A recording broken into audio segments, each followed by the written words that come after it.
بسم اللہ الرحمن الرحیم الحمدللہ نحمده ونستعینه ونستغفره ونؤمن به ونتوکل علیہ ونعوذ باللہ من شرور انفسنا ومن سیئات اعمالنا من يهده اللہ فلا مضل له ومن يضلل فلا هادی له ونشهد ان لا الہ الا اللہ وحدہ لا شریک له ونشهد أن سيدنا ونبينا وشفيعنا وحبيبنا وسندنا ومولانا محمدا عبده ورسوله صلى الله تبارك وتعالى عليه وعلى آله وأصحابه وبارك وسلم تسليما كثيرا كثيرا أما بعد وبالإسناد المتصل منا إلى الإمام الترمذي رحمه الله تعالى ورضي عنه ونفعنا بعلومه قال حدثنا واصل بن عبد الأعلى قال حدثنا محمد بن فضيل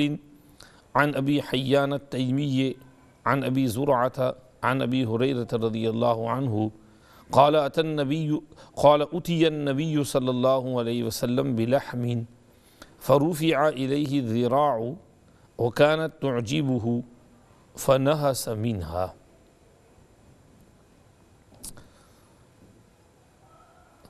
بیان چل رہا ہے شمائل ترمذی کی شرح خصائل نبوی کے حوالے سے نبی کریم صلی اللہ علیہ وسلم کے کھانے پینے کا. اس میں پیچھے ہم نے حضور کی روٹی کا تذکرہ پڑھا تھا، سادہ روٹی کھاتے تھے. پھر یہاں حضور کے سالن کا تذکرہ آ رہا ہے. امام ترمذی رحمۃ اللہ علیہ نے اس باب میں 30 حدیثیں پیش کی ہیں، ان میں سے 15 ہم پڑھ چکے ہیں، یہ 16ویں حدیث ہے. یہ شمائل ترمذی کا درس ہم اسی لیے دے رہے ہیں تاکہ ہمارے دلوں میں سرکار دو عالم صلی اللہ علیہ وسلم کی محبت موجزن ہو اور ہمارے عشق رسول میں اضافہ ہو اور ہم بھی عاشقان رسول میں شامل ہو سکیں. ہم آپ صلی اللہ علیہ وسلم کی پسندیدہ چیز کو پسند کریں اور آپ جس چیز کو ناپسند کریں اس کو ہم بھی ناپسند کریں، تو تب جا کر کے ہم یہ سمجھ جائیں گے کہ ہم کو حضور سے محبت ہے. تو یہاں پر پیچھے حضور کی سادہ زندگی بیان ہوئی تھی. سرکہ بہت اچھا سالن ہے، زیتون کے تیل کے ساتھ روٹی کھا لی، اور مرغی کا تذکر آیا تھا، حضور پاک صلی اللہ علیہ وسلم نے مرغی کھائی ہے.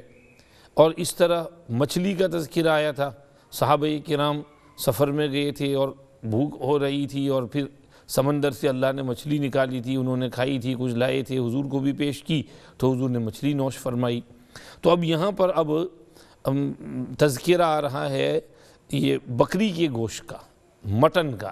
ہم لوگ یہاں انگلینڈ میں لیمب زیادہ کھاتے ہیں، وہاں پر جو ہے بکری کا گوشت اور گوٹ زیادہ ملتا تھا، اور بکریاں چھوٹی چھوٹی ہوتی تھیں تو اس کا جو لیگ ہوتا تھا اس میں تھوڑا بہت گوشت ہوتا تھا، جیسے ہمارے چکن کا لیگ ہوتا ہے تو یہاں پر بکری کا لیگ ہوتا تھا. تو اس حدیث میں تذکرہ آ رہا ہے. حضرت ابو ہریرہ رضی اللہ عنہ کہتے ہیں نبی کریم صلی اللہ علیہ وسلم کی خدمت میں کہیں سے گوشت آیا تو اس میں سے دست یعنی بونگ یعنی اس کا لیگ اٹھا کر نبی کریم صلی اللہ علیہ وسلم کی خدمت میں پیش کیا گیا، اور آپ صلی اللہ علیہ وسلم کو یہ دست کا گوشت پسند تھا. آپ صلی اللہ علیہ وسلم دانتوں سے اس کو کاٹ کر تناول فرمانے لگے، یعنی چھری وغیرہ سے نہیں کاٹا. جیسے ہم چکن کا لیگ منہ میں لے کر کاٹتے ہیں تو حضور نے وہ بکری کا لیگ تھا اس کو لے کر بوٹی اپنے دانت سے توڑی. دوسری حدیث میں یہ بھی ارشاد فرمایا کہ ان حسوہ نحسن فإنہ اہنأ وامرأ، کہ گوشت کو اپنے دانت سے توڑ کر کھایا کرو، اس لیے کہ اس سے ہضم بھی خوب ہوتا ہے اور بدن کو زیادہ موافق بھی پڑتا ہے. یعنی ایک تو یہ کہ آدمی چھری سے اس گوشت کو کاٹ کر پھر منہ میں رکھے، اور دوسرا یہ کہ اس کو ویسے ہی وہ منہ میں رکھ کر اس سے توڑے. تو اس میں لذت بھی زیادہ ہوتی ہے، اور چونکہ اس میں تھوک اس کے ساتھ زیادہ ملتا ہے تو تھوک اس کو ہضم کرنے میں معین ہوتا ہے، اور آدمی جب اس کو اچھی طرح چباتا ہے اور اس کے ساتھ تھوک کی ملاوٹ بھی ہوتی ہے تو اس سے پھر ہضم میں بھی وہ مفید ہوتا ہے۔ اس لیے فرمایا کہ گوشت کی بوٹی منہ سے توڑ کر کھایا کرو، اور یہ فورک اینڈ نائف سے کاٹنے کی عادت کے بجائے اس کو منہ سے توڑ کر کھانا یہ زیادہ لذیذ بھی ہے اور زیادہ خوشگوار بھی ہے اور ہضم کے لیے بھی زیادہ معین ہے۔ تو یہاں آپ صلی اللہ علیہ وسلم کے مٹن کھانے کا ذکر ہے۔ اس کے بعد والی حدیث میں بھی وہی تذکرہ ہے، اس میں کچھ اضافہ ہے، وہ پڑھ لیتے ہیں۔ عن عبداللہ ابن مسعود رضی اللہ عنہ قال کان النبی صلی اللہ علیہ وسلم یعجبہ الذراع قال والسم فی الذراع وکان یرا ان الیہود سموہ۔ حضرت عبداللہ ابن مسعود رضی اللہ عنہ فرماتے ہیں حضور اکرم صلی اللہ علیہ وسلم کو ذراع یعنی دست کا گوشت مرغوب تھا، اور اسی میں حضور اکرم صلی اللہ علیہ وسلم کو زہر دیا گیا۔ عبداللہ ابن مسعود کا خیال یہ ہے کہ یہود نے زہر دیا تھا۔ یہ تو ان کی حدیث آئی، اور آپ صلی اللہ علیہ وسلم کو ذراع کا گوشت پسند تھا۔ آگے جو دوسرا سیکشن ہے کہ آپ کو زہر دیا گیا تھا، یہ قصہ کیا ہوا تھا، ہم حضرت شیخ الحدیث مولانا محمد زکریا صاحب نور اللہ مرقدہ وبرد مضجعہ کی زبان میں خصائل نبوی سے ہی اس کو پڑھ لیتے ہیں۔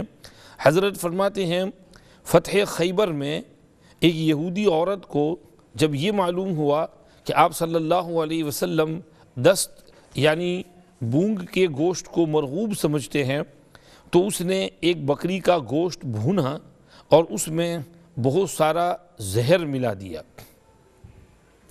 اور دست میں خصوصیت ہے، اور دست میں خصوصیت سے بہت زیادہ زہر، اس میں زہر قاتل بھر کر اس کو بھون لیا۔ پھر حضور اکرم صلی اللہ علیہ وسلم کی دعوت کی اور آپ صلی اللہ علیہ وسلم کے سامنے اس کو پیش کیا۔ آپ صلی اللہ علیہ وسلم نے لقمہ منہ میں رکھا، لیکن نگلنے کی نوبت نہیں آئی تھی، یا کچھ نگل بھی لیا ذرا سا، اور اتنے میں اس کو تھوک دیا۔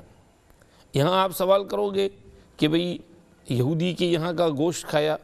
اس زمانے میں جو یہودی تھے وہ برابر اپنے مذہب کے مطابق اللہ کا نام لے کر ذبح کرتے تھے اور جانور کا خون پورا نکال دیتے تھے، تو چونکہ وہ صحیح ذبح ہوتا تھا اس لیے اس کی اجازت تھی۔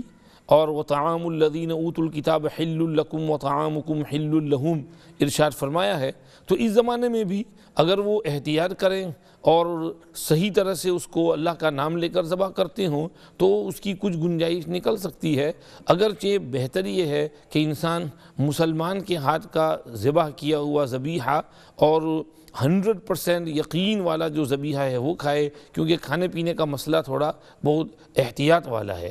بہرحال اس وقت چونکہ وہاں مدینہ شریف کے یہود اپنے مذہب کے اوپر پورا عمل کرتے ہوئے اچھی طرح ذبح کرتے تھے، اس لیے آپ صلی اللہ علیہ وسلم نے ان کے ذبیحے کو قبول فرمایا اور کھایا۔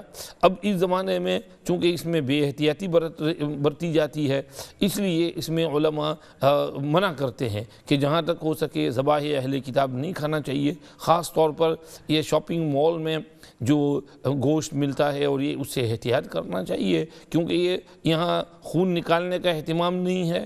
ویسے ہی بعض جگہ تو گردن مڑوڑ کر کے مار دیتے ہیں چکن کو، اور وہ خون تو اندر ہی اندر رہ جاتا ہے، اور اللہ کا نام لینے کا بھی اہتمام نہیں ہوتا۔ تو اس لیے اس میں چونکہ اپنے مذہب پر بھی عمل نہیں ہو رہا، اس لیے منع کرتے ہیں۔ بہرحال آپ صلی اللہ علیہ وسلم نے اس گوشت کو کھایا، ابھی منہ میں رکھا تھا کہ فوراً تھوک دیا، اور فرمایا صحابہ جو بیٹھے ہوئے تھے ان سے بھی کہا کہ رک جاؤ، کوئی کھائے نہیں اس گوشت کو۔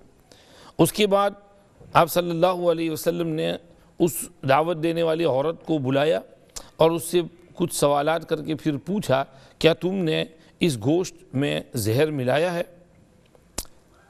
تو اس نے اقرار کیا کہ ہاں اس میں ہم نے زہر ملایا۔ اس نے آپ صلی اللہ علیہ وسلم نے اس سے پوچھا کہ بھئی کیوں زہر ملایا؟ تو وہ کہنے لگی ہم نے یہ سوچا کہ اگر آپ نبی ہیں تو اس زہر کا آپ کو کوئی اثر نہیں ہوگا، اور اگر نبی نہیں ہیں تو مر جائیں گے۔ اب اس میں بھی اس عورت نے جھوٹ بولا، اس لیے کہ اس کو پتہ تھا کہ آپ اللہ کے نبی ہیں۔ قرآن نے کہا یعرفونہ کما یعرفون ابناءہم، وہ اس طرح جانتے تھے حضور کو جیسے اپنے بیٹے کو جانتے ہوں۔ کچھ بچے کھیل رہے ہوں 5-10 تو اس میں انسان اپنے بچے کو پہچانتا رہے گا کہ یہ میرا بچہ کھیل رہا ہے، اور خوش ہوگا کہ میرے بچے نے بال کو کک ماری اور میرے بچے نے گول کیا۔ تو جس طرح انسان اپنے سگے بچے کو پہچانتا ہے، تو یہود اس زمانے کے حضور کو اسی طرح جانتے تھے کہ آپ ہی اللہ کے رسول ہیں اور آپ ہی وہ آخری پیغمبر ہیں جس کا ہماری کتابوں میں وعدہ کیا گیا تھا، مگر حسد کی وجہ سے وہ نہیں مانتے تھے۔ تو اس عورت نے اس میں بھی جھوٹ بولا کہ اگر آپ نبی ہیں تو آپ کو کچھ اثر نہیں ہوگا، اور اگر نبی نہیں ہیں تو مر جاؤ گے، آرام مل جائے گا ہم کو۔ خیر، آپ صلی اللہ علیہ وسلم نے اس کو کچھ نہیں کہا، معاف کر دیا۔ بھئی میرا جو تو نے نقصان کیا ہے کچھ نہیں، ہاں زہر جو کھایا تھا اس کا اثر جو ہے آپ کے تالو مبارک میں پہنچ گیا، تو آپ کے ٹونسلز میں اور اوپر کے تالو میں زبان میں اس کے اثرات کبھی کبھی ابھرتے تھے، اور کبھی کبھی یہ زہر زور کرتا تھا۔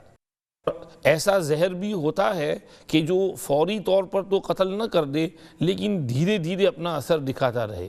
حضرت عائشہ رضی اللہ عنہ کہتی ہیں کہ حضور کی مرض الوفات میں آپ صلی اللہ علیہ وسلم کے اسی زہر کے اثر نے شدت اختیار کی، اور اسی سے آپ کے یہ قلب میں جو ایک وین ہوتی ہے، رگ ہوتی ہے، ابہر کی رگ، وہ رگ کٹی، اور حضور نے فرمایا مجھے محسوس ہو رہا ہے کہ اس زہر کے اثر سے میری وہ رگ کٹ رہی ہے، اور آپ صلی اللہ علیہ وسلم کو اللہ نے اس بہانے سے شہید کا درجہ دیا۔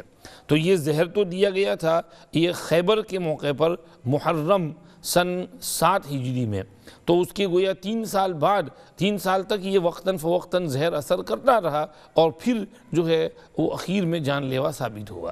تو یہ سمجھئے کہ ہے، بعض لوگ اس کو سمجھتے نہیں، ان کی سمجھئے عقل اس کو قبول نہیں کرتی، حالانکہ حقیقت ہے۔ اس کے علاوہ ایک اور قصہ ہم بیان کرتے ہیں۔ حضرت ابو بکر صدیق رضی اللہ عنہ اور حضرت حارث ابن کلدہ ایک دفعہ ان کے یہاں مہمان آئے تھے صدیق اکبر کے یہاں، تو کہیں سے کھانا آیا، کھانے بیٹھے، ابھی ذرا سا کھایا تھا کہ حارث ابن کلدہ جو بہت بڑے طبیب اور حکیم ڈاکٹر تھے، انہوں نے بولا کہ سیدنا ابو بکر 1 منٹ رک جاؤ آپ، انہوں نے کہا اس کھانے کو مت کھاؤ، یہ جس نے یہ کھانا آپ کے لیے بھیجا ہے وہ کوئی آپ کا حسد خور آدمی ہے، اور اس میں کچھ زہر ملا دیا ہے، اور یہ زہر 1 سال کا ہے، اور 1 سال بعد آپ اور میں دونوں سیم دن انتقال کریں گے۔ چنانچہ حقیقت بھی یہ ہوئی، وہ تو بہت بڑے طبیب تھے، تو ان کی بات بالکل صحیح نکلی، اور پورا 1 سال گزرنے کے بعد دونوں کا سیم دن انتقال ہوا۔ تو یہ سمجھیے کہ ایسے زہر ہوتے تھے اس زمانے میں جو دیر سے اثر کرنے والے ہوں، اور اس زمانے میں بھی ایسے ہوں گے، حکیم طبیب لوگ اس کو سمجھتے ہیں۔ آپ سوچو گے کہ بھئی یہ کیوں ایسا مولانا صاحب وضاحت کر رہے ہیں؟ اس لیے کہ وہاں باہر کچھ خبیث لوگ ایسے ہیں جو یہ تہمت لگاتے ہیں حضرت عائشہ رضی اللہ عنہ پر کہ حضرت عائشہ رضی اللہ عنہ نے نعوذ باللہ نبی کریم صلی اللہ علیہ وسلم کو زہر کھلا کر مار دیا تھا۔ حضرت عائشہ نے نہیں، وہ تو وہ خبیث یہودی عورت تھی، اس نے زہر کھلایا تھا اور اس کا اثر ہوا تھا، اور اس سے آپ صلی اللہ علیہ وسلم کا انتقال ہوا تھا۔ تو یہ سمجھیے کہ یہ کچھ لوگ اس قسم کے رافضی قسم کے اور اس طرح کے چینلوں پہ آتے ہیں اور اس طرح کا بکواس کرتے ہیں، تو ہمیں بحیثیت ایک مسلمان ہونے کے حقیقت سمجھنی چاہیے اور حقیقت کا اعتراف کرنا چاہیے۔ حضرت عائشہ رضی اللہ عنہ کو تو آپ صلی اللہ علیہ وسلم سے کیسی محبت تھی اس کا ان لوگوں کو اندازہ بھی نہیں ہو سکتا، اور یہ سوچ بھی نہیں سکتے، اور حضرت عائشہ کو آپ صلی اللہ علیہ وسلم سے اور آپ صلی اللہ علیہ وسلم کو حضرت عائشہ سے بے حد محبت تھی۔ اور اس میں ابھی جانا نہیں چاہتا، پیچھے ہم نے حدیث ام زرع پڑھی تھی، اور اس میں آپ صلی اللہ علیہ وسلم نے فرمایا حضرت عائشہ رضی اللہ عنہ سے کہ ہم آپ سے ایسی ہی محبت کرتے ہیں جیسے ابو زرع یہ یہ زرع سے محبت کرتے تھے۔ حضرت عائشہ نے فرمایا نہیں حضور، آپ تو اس سے کہیں گنا زیادہ اچھے ہیں۔ تو اس لیے حضرت عائشہ پر اس قسم کا الزام دینا یہ تاریخ کو مسخ کرنے کے برابر ہے، اور تاریخ مسخ نہیں ہو سکتی۔ حضرت عائشہ ہیں، اللہ پاک اماں عائشہ رضی اللہ عنہ کی عزت کو محفوظ رکھے، برقرار رکھے۔ یہاں تک تو یہ حدیث کا یہ ٹکڑا ہوا جو شیخ نقل فرما رہے ہیں۔ آگے حضرت شیخ رحمۃ اللہ علیہ فرماتے ہیں کہ اس حدیث سے معلوم ہوا کہ اس گوشت نے آپ صلی اللہ علیہ وسلم کو اطلاع دی تھی۔ چنانچہ ایک روایت میں یہ لفظ ہے کہ آپ صلی اللہ علیہ وسلم نے وہ جو لیگ کے گوشت کی بوٹی منہ میں رکھی تو وہ گوشت بولا یا رسول اللہ لا تأکلنی فإنی مسموم، یا رسول اللہ مجھے مت کھاؤ، میرے میں زہر ملا ہوا ہے۔ سبحان اللہ، دیکھیے حضرت عیسیٰ علیہ نبینا علیہ السلام ایک مردہ انسان کو یا حی یا قیوم پڑھ کر پھونک مارتے تھے تو وہ زندہ ہو جاتا تھا۔ تو حضور کا یہ معجزہ کچھ عجب، اس سے سمجھیے کہ حضور کے اس معجزے سے وہ کچھ زیادہ عجب نہیں کہ ایک بھونی ہوئی بکری جس کا گوشت بھون دیا گیا تھا آگ پر، وہ بول رہی ہے کہ یا رسول اللہ لا تأکلنی فإنی مسموم۔ تو یہ معجزہ بہت بڑا ہے۔ حضور خود فرما رہے ہیں کہ وہ بکری مجھے بتا رہی ہے، یہ بکری بولی کہ مجھے مت کھاؤ، مجھ میں زہر ملا ہوا ہے۔ ایک دوسری روایت میں ہے کہ حضرت جبریل علیہ السلام نے آ کر اطلاع دی۔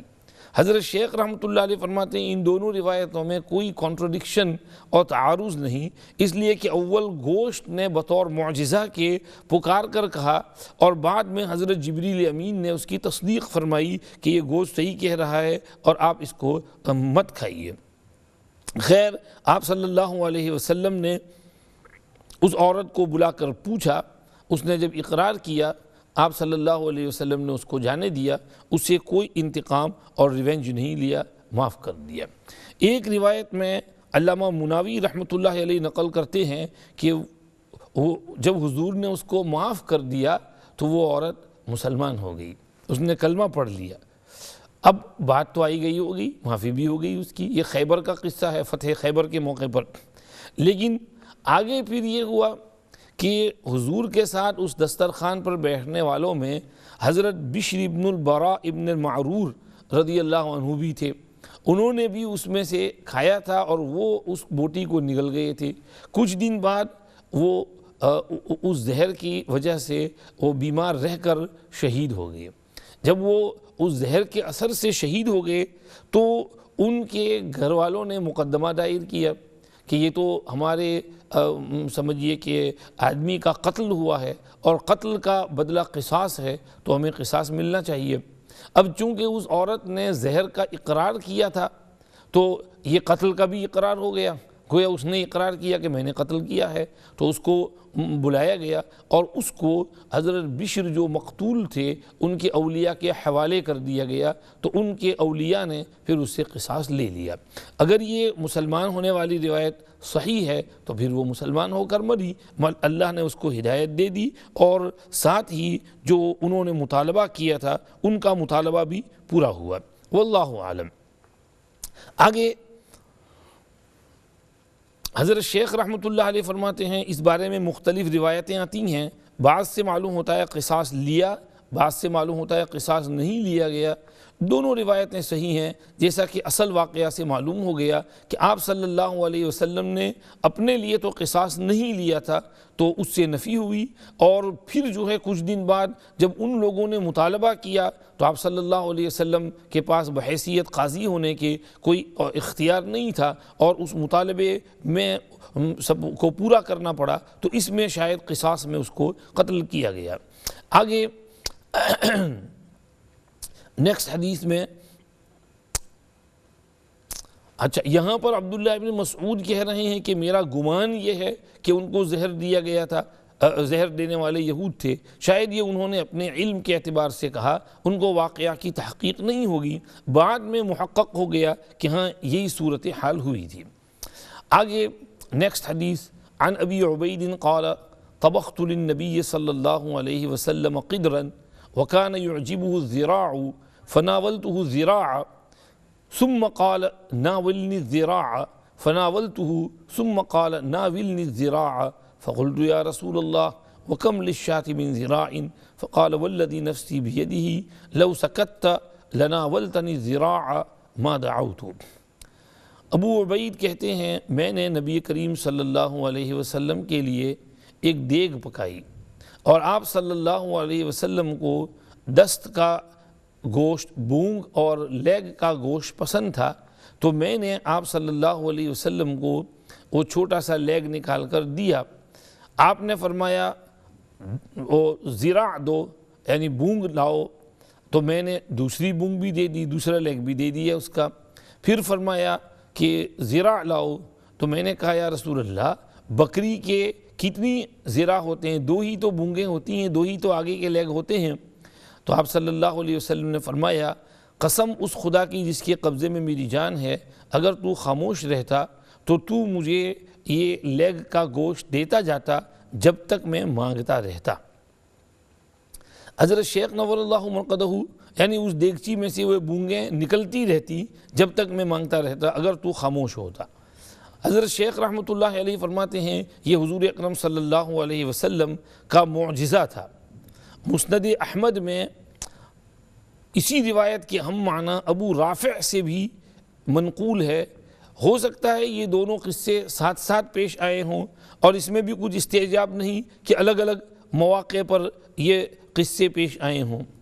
اور ملا علی قاری رحمۃ اللہ علیہ نے لکھا ہے کہ آپ صلی اللہ علیہ وسلم کا یہاں پر یہ فرمانا کہ اگر تم مجھ کو دیتے جاتے تو اس میں سے وہ لیگ نکلتے رہتے، یہ اس بنا پر کہ معجزات اور کرامات اور اس قسم کے خلاف عادت امور کا پیش آنا یہ فنائے تامہ کی وجہ سے ہوتا ہے۔ جب انسان مکمل فنا ہو جائے تب جا کر کے اس طرح کا معجزہ اور اس طرح کی کرامت حاصل ہوتی ہے۔ تو آپ صلی اللہ علیہ وسلم کی چونکہ اس وقت توجہ تام تھی، وہ چلی گئی، وہ نہ رہی، اس لیے اس میں سے نکلنا ختم ہو گیا۔ اگر وہ حضور کی توجہ کا لحاظ رکھتے اور نکالتے جاتے تو یہ کرامت ظاہر ہوتی کہ اس میں سے یہ معجزہ ظاہر ہوتا کہ وہ نکلتی ہی رہتی اور سمجھیے ختم نہ ہوتی۔ علامہ مناوی رحمۃ اللہ علیہ فرماتے ہیں کہ حقیقت میں یہ ایک انعام الہی تھا۔